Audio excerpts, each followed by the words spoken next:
Aujourd'hui, nous allons parler de la mendicité de l'amour.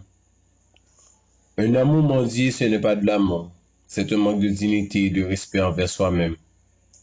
Car lorsque vous aimez une personne, vous en prenez soin et vous êtes tout ce qui est en votre pouvoir pour ne pas qu'elle souffre.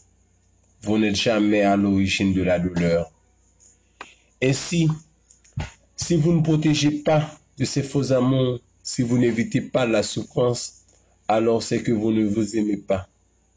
Ainsi, s'aimer est la première chose à faire pour vivre l'amour dans la plénitude, pour ne pas tomber dans la manipulation, la maltraitance ou la victimisation. Vous pensez et ressentez sûrement que la souffrance est inévitable. Cependant, ce n'est pas certain. Tout être humain est capable de se dépasser, d'empêcher les autres de jouer avec ses sentiments et de dire qu'une relation ne le mérite pas, car elle ne lui offre ni bonheur, ni joie, ni épanouissement. La souffrance d'aimer une personne qui ne nous aime pas en retour, se rend compte que la personne que nous aimons ne nous aime pas en retour et qu'elle ne nous montre aucun signe d'affection ou de tendresse nécessite du respect, notre temps de douleur, lequel requiert un espace pour la compréhension de ce qui nous arrive. Souffrir par amour nécessite de la réflexion et un surpassement, car l'angoisse de se rendre compte qu'une personne ne nous aime pas nous fait ressentir une chose qui nous dévore à l'intérieur.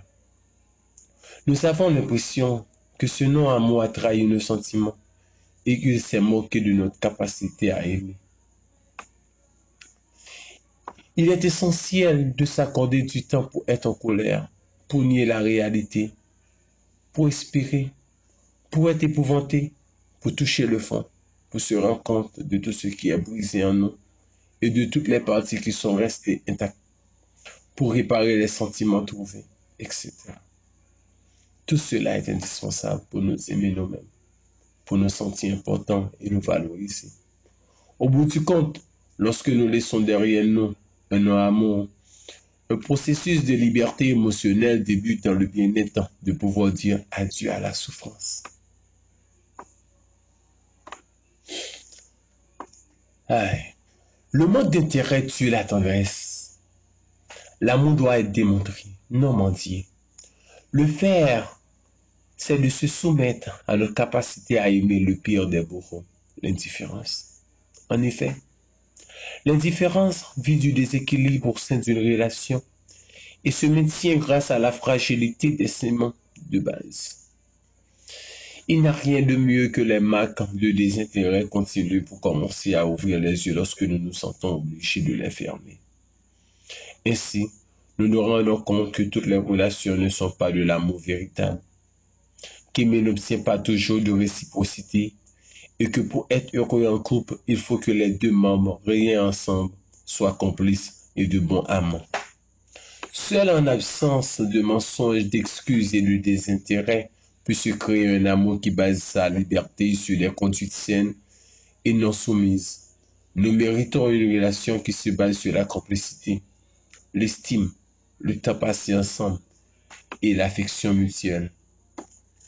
Il est important de prendre soin de son estime et de s'aimer soi-même.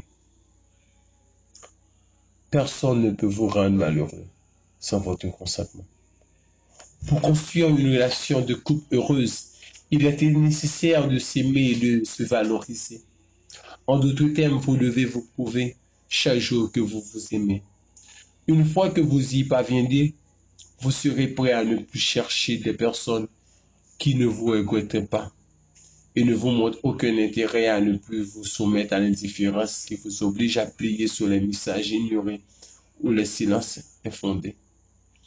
Peu importe les relations qui vous déçoivent, peu importe que vous ayez l'impression d'être aux côtés de l'amour de votre vie ou que vous ne croyez pas à l'amour éternel, laisse-moi vous dire, l'amour véritable et indispensable, c'est l'amour de soi-même.